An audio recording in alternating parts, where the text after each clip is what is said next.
esta carta. Es muy bonita. Y el título general de primera de Pedro, o de la carta del tema que le puse a los sermones es la vida cristiana. Hay varias cosas que vamos a ver que Pedro invita a practicar dentro de la vida cristiana, o cómo vive un cristiano, cómo piensa un cristiano, cómo reacciona ante diferentes circunstancias.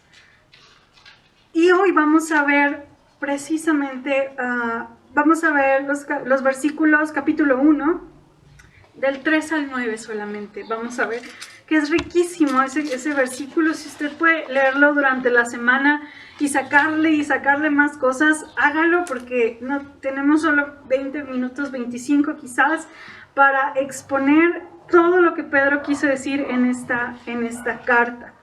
Y bueno, ya lo dije muchas veces, obviamente Pedro es el autor de esta carta. Y ahí dice en el versículo 1, me parece, que es a los expatriados. Y eso quiere decir que Pedro escribió esta carta a los judíos que habían sido expulsados de Jerusalén en el año 64, cuando se desata la primera persecución hacia los cristianos. Y entonces Pedro estaba en Roma cuando escribe esto, pero dirige esta carta a los judíos que están fuera de su lugar por persecución. Y Pedro está en Roma, pero es bien interesante. Le voy a encargar que lea primera de Pedro, porque Pedro a Roma, a veces le llama Roma, pero también le dice la Gran Babilonia, Babilonia, lo llama Babilonia. Y esto es porque Babilonia es conocida, o era conocida, como la ciudad idólatra, la ciudad rebelde, con un concepto de moral distorsionado. A lo bueno era malo, lo malo era bueno. Había mucha injusticia en Babilonia. Entonces Pedro llama a Roma como la nueva Babilonia, como la Babilonia. Y entonces, ¿a qué nos recuerda? Apocalipsis dice la Gran Babilonia. Y se ha especulado tanto de esto, pero estudiando Pedro nos damos cuenta que la Gran Babilonia son todos los reinos siendo juzgados por Dios. A veces le hemos dado otro sentido a la Gran Babilonia, pero lo más probable es que se esté refiriendo a todos estos reinos que serán juzgados por Dios por su rebeldía, por su idolatría, etc. No voy a abordar mucho porque no tiene nada que ver, pero es solamente como un ¿sabías qué? No sé. Y justamente este tema, primera de Pedro, uno de los temas que aborda, y es el que vamos a ver hoy, es el problema del cristiano sufriendo bajo la Babilonia de esa época. Es una persecución muy fuerte, y donde los cristianos tenían este llamado a ser fieles.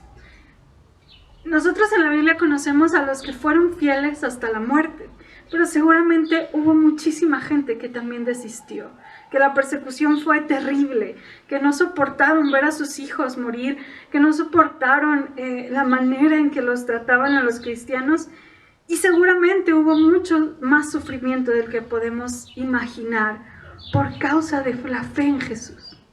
Hermanos, cuando nos imaginamos escenas así de persecución, y te toca ser el pastor o el que está liderando, ¿qué le puedes decir a un grupo de personas que sufre? ¿Qué puedes decirle a un grupo de cristianos que literalmente los están matando por su fe? Bueno, Pedro les dijo esto. Versículo 3. Bendito sea el Dios y Padre de nuestro Señor Jesucristo, que según su grande misericordia nos hizo renacer para una esperanza viva, por la resurrección de Jesucristo de los muertos, para una herencia incorruptible, incontaminada e inmarcesible, reservada en los cielos para vosotros, que sois guardados por el poder de Dios mediante la fe, para alcanzar la salvación que está preparada para ser manifestada en el tiempo postrero, en lo cual vosotros os alegráis, aunque ahora por un poco de tiempo, si es necesario, tengáis que ser afligidos en diversas pruebas, para que sometida a prueba vuestra fe, mucho más preciosa que el oro, el cual, aunque perecedero, se prueba con fuego, sea hallada en alabanza, gloria y honra, cuando sea manifestado Jesucristo, a quien amáis sin haberle visto, en quien creyendo, aunque ahora no lo veáis, os alegráis con gozo inefable y glorioso, obteniendo el fin de vuestra fe, que es la salvación de vuestras almas. Por eso les digo que cuando puedan, leanlo muchas veces, estos 6 versículos, porque es demasiado rico, es increíble. Y si se fijan, ahorita vamos a ver, hermanos, uno de los propósitos de la vida cristiana. Pedro aquí, en este párrafo, nos habla de varios paras. Si a usted le gusta rayar su Biblia, ráyela, porque ahí vienen varios para una esperanza, para una herencia incorruptible, vienen varios paras, y eso nos está diciendo los propósitos por los cuales hemos sido llamados. Pedro inicia hablando con un bendito sea el Dios y Padre, se le llama doxología, con una adoración a Dios, con una alabanza, reconociendo el poder y la gloria de Dios. Este es un poema y una oración que Pedro hace a los judíos que estaban dispersados, recordándoles que son parte de la familia.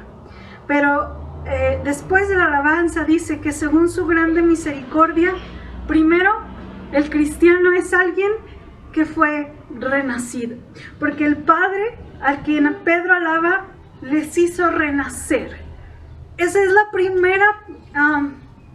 el primer paso en la vida cristiana. Te hizo renacer. El cristiano es una nueva criatura. Cualquier persona en cualquier parte del mundo que ha puesto su fe en Jesús, bíblicamente en la fe es una nueva criatura. Es parte de una familia. Y Dios nos ha hecho a alguien nuevo. Corintios dice que en Cristo somos nuevas criaturas. Las cosas viejas pasaron y ahora todas se han hecho nuevas.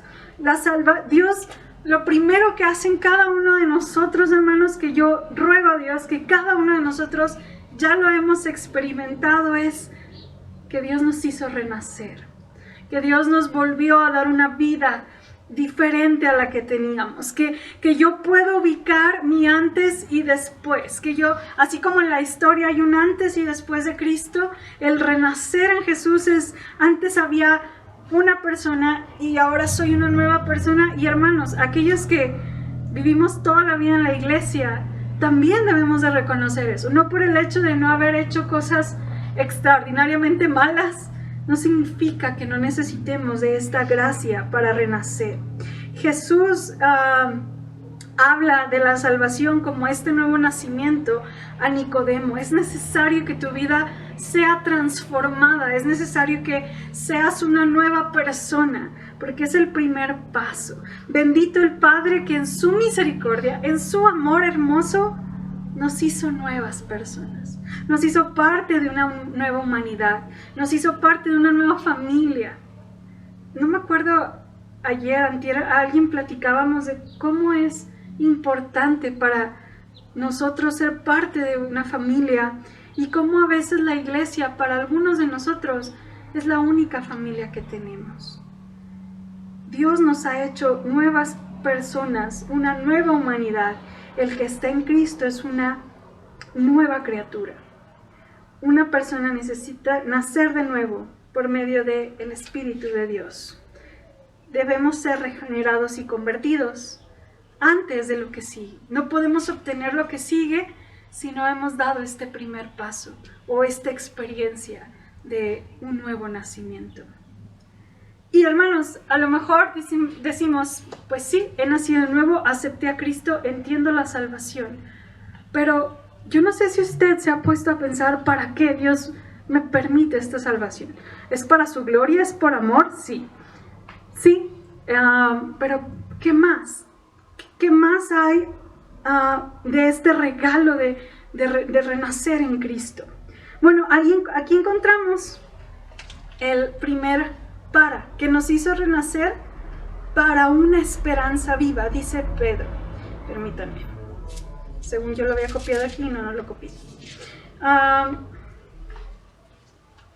Dice que según su gran misericordia nos hizo renacer para una esperanza viva, por la resurrección de Jesucristo de los muertos. Hermanos, este poder que actúa en nosotros para hacernos nuevas personas, nos da la esperanza de que el Señor no solamente hará nueva mi vida, sino un día hará nuevas todas las cosas, dice su palabra.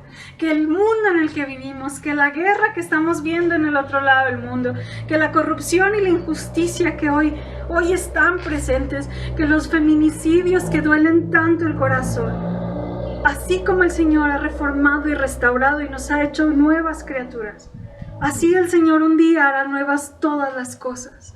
Dios le hizo renacer a usted para que viva con una esperanza más allá de lo que estamos viendo.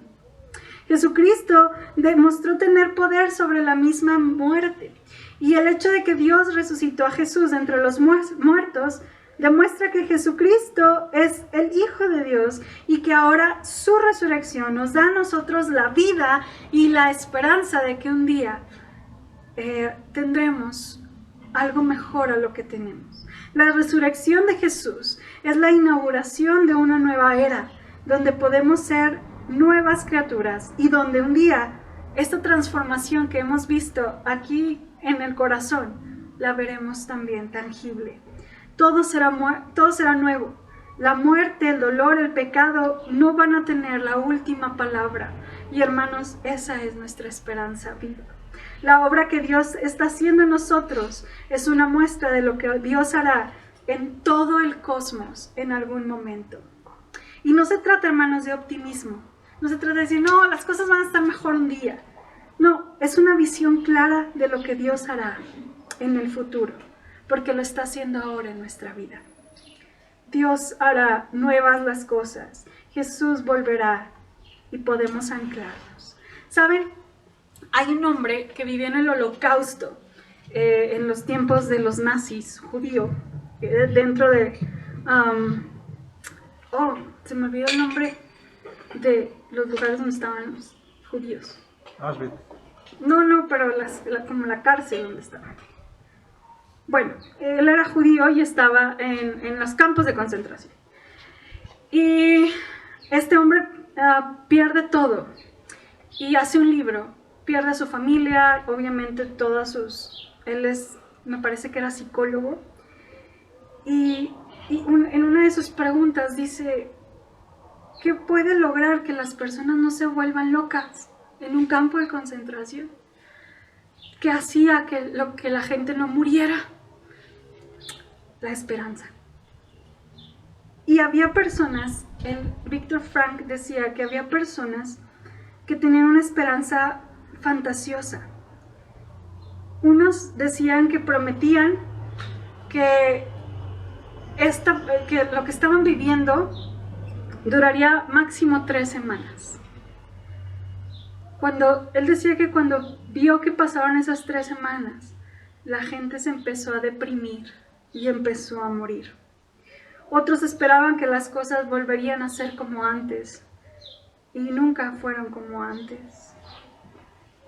Los que sobrevivieron, dice Viktor Frankl, fueron aquellos que mantuvieron a flote una esperanza distinta. Esta esperanza estaba puesta en algo que nadie les podía arrebatar, en algo que ni siquiera la guerra les podía quitar. Hermanos, toda esperanza que se construye a partir de algo que me pueden quitar, se va a acabar.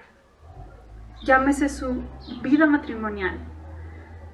No me refiero a que se va a terminar su vida, sino un día quizás su esposo o su esposa no esté.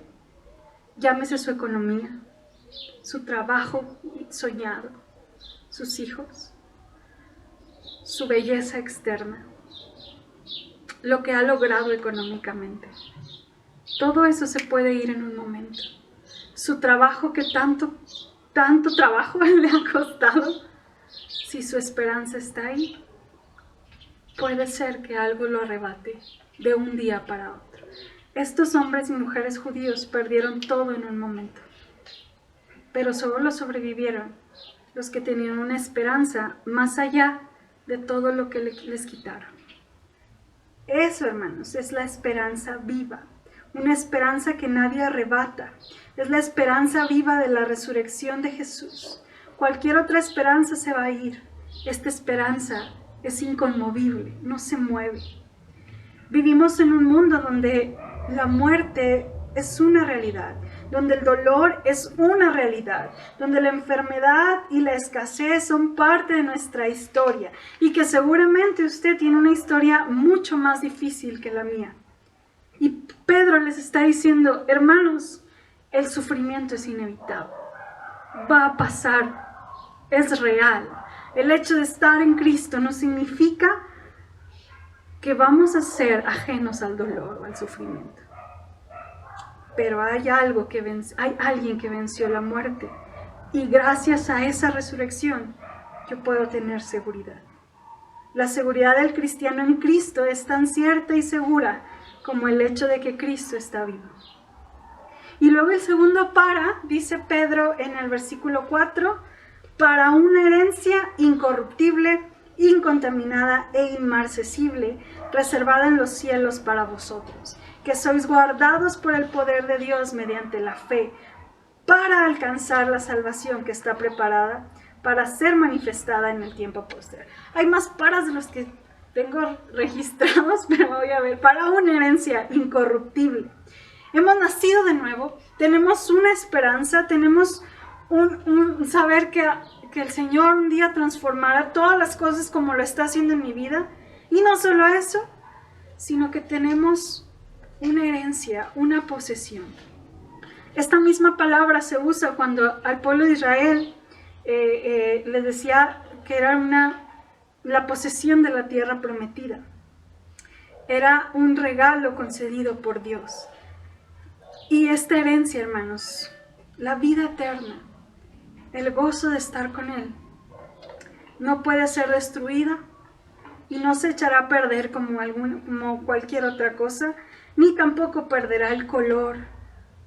Pedro utilizó 3 palabras para recordarnos la herencia: incorruptible, no se corrompe, no se contamina, no cambia. Esta herencia es tan indestructible como la palabra y las promesas de Dios. Víctor Frank nuevamente decía, podemos perder todo. Las personas experimentaron en un año lo que a lo mejor usted y yo experimentaremos al final de nuestra vida. Vamos a perder todo. Y las circunstancias difíciles son el destino de todo.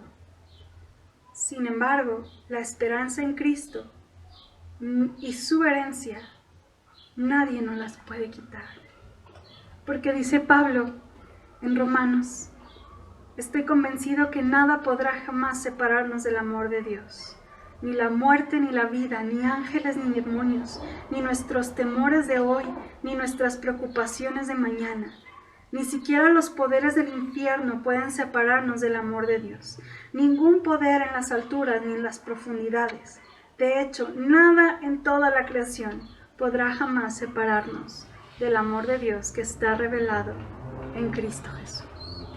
Hermanos, tenemos una herencia, un patrimonio no ganado por esfuerzo propio, sino por la gracia de Dios. ¿Para qué somos cristianos? Para tener esperanza de que hay algo mejor, para recibir una herencia incorruptible e incontaminada. Ya somos salvos, pero un día experimentaremos plenamente esa salvación. Y lo último que quiero mencionar hoy es, el último punto. Hemos renacido para una esperanza viva, para una herencia y para ser perfeccionados. Pedro les dice, yo sé que están pasando por una situación difícil, yo sé que por un periodo de tiempo las cosas se están viendo muy, muy duras, pero dice aquí el versículo 7, para que sometida a prueba vuestra fe, mucho más preciosa que el oro, el cual aunque perecedero se prueba con fuego, se halla en alabanza. Es decir, sí, estamos pasando por un momento difícil, sí hay situaciones duras, son reales, y no podemos negarnos ante ellas. Pero lo que podemos hacer en este mundo expuesto es la convicción y la esperanza de que aún los momentos difíciles, extrañamente, irónicamente, se convierten en oportunidades para dar gloria a Dios. Pedro usa los metales para poner este ejemplo. Tu fe, que es más hermosa que el oro. Yo no sé si a usted le gusta tener cosas de oro o sabe cuánto vale el oro, pero Pedro dice, tu fe es más hermosa que el oro. Y al igual que el oro, es sometido a prueba para quitarle las imperfecciones y para que al final tu fe sea hallada en alabanza. Nuestra fe, hermanos, se convierte en oportunidad. Hay una historia de unos muchachos que fueron con un orfebre, que es quien pule el oro. Y ellos vieron que primero le pegaron muy fuerte al oro y después lo pasaron a un horno. Y uno de los muchachos le pregunta al orfebre, ¿y cuándo saben que el oro está listo? Después de pasar por el fuego, ¿cuándo saben? ¿En qué momento? Y el orfebre dijo, cuando mi cara se refleja en el oro, ahí está listo. Cuando somos imagen de Dios, hermanos, Dios usa estos tiempos de prueba para reflejar su rostro en nosotros, para que reflejemos su imagen. Las pruebas se convierten en oportunidades. Y no me malinterpreten y vamos a orar para decir, Dios, mándame pruebas porque quiero ser como tú. No, Dios no es alguien que se goce de nuestro sufrimiento. Dios no es alguien que se ría con nuestro dolor. Pero la enseñanza de esto es, habrá pruebas, habrá momentos difíciles.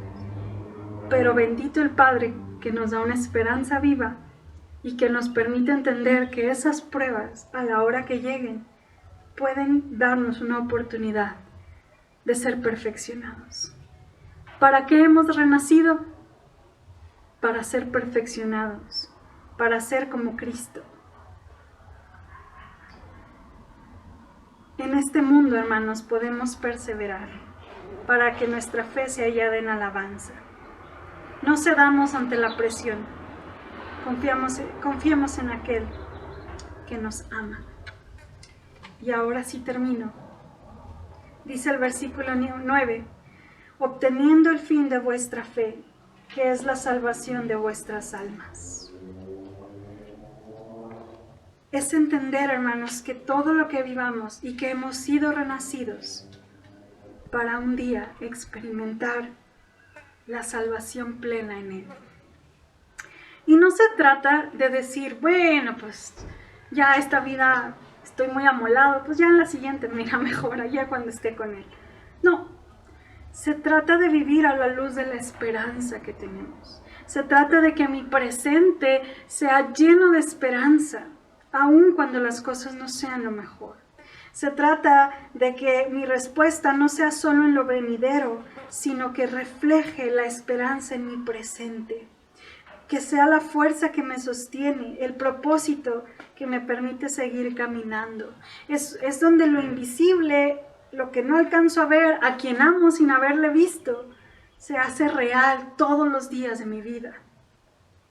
Esta es nuestra posesión gracias a aquel que nos ha hecho nacer de nuevo. Hermanos, la vida cristiana se trata del nuevo nacimiento para una esperanza viva, aquí en el presente, para una herencia de saber que un día estaremos con Él y para una perfección en nuestra vida, para entender que las pruebas y los momentos de dolor aún servirán para darle gloria a Él.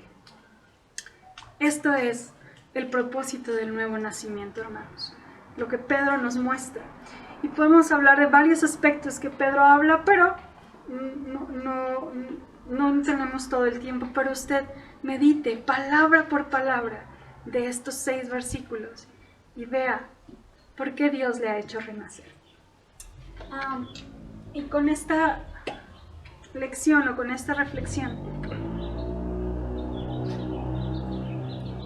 voy a pedirle que abra su Biblia en el Salmo 51.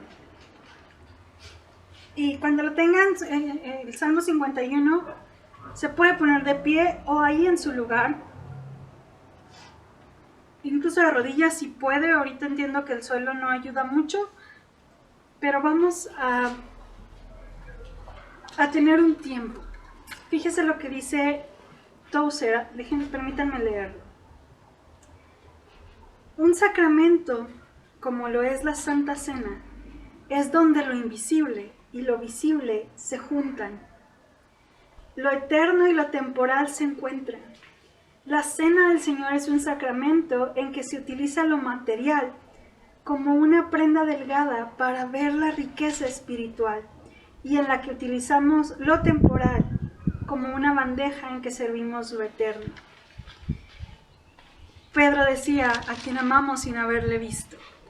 Aquello invisible se vuelve real en nuestra vida.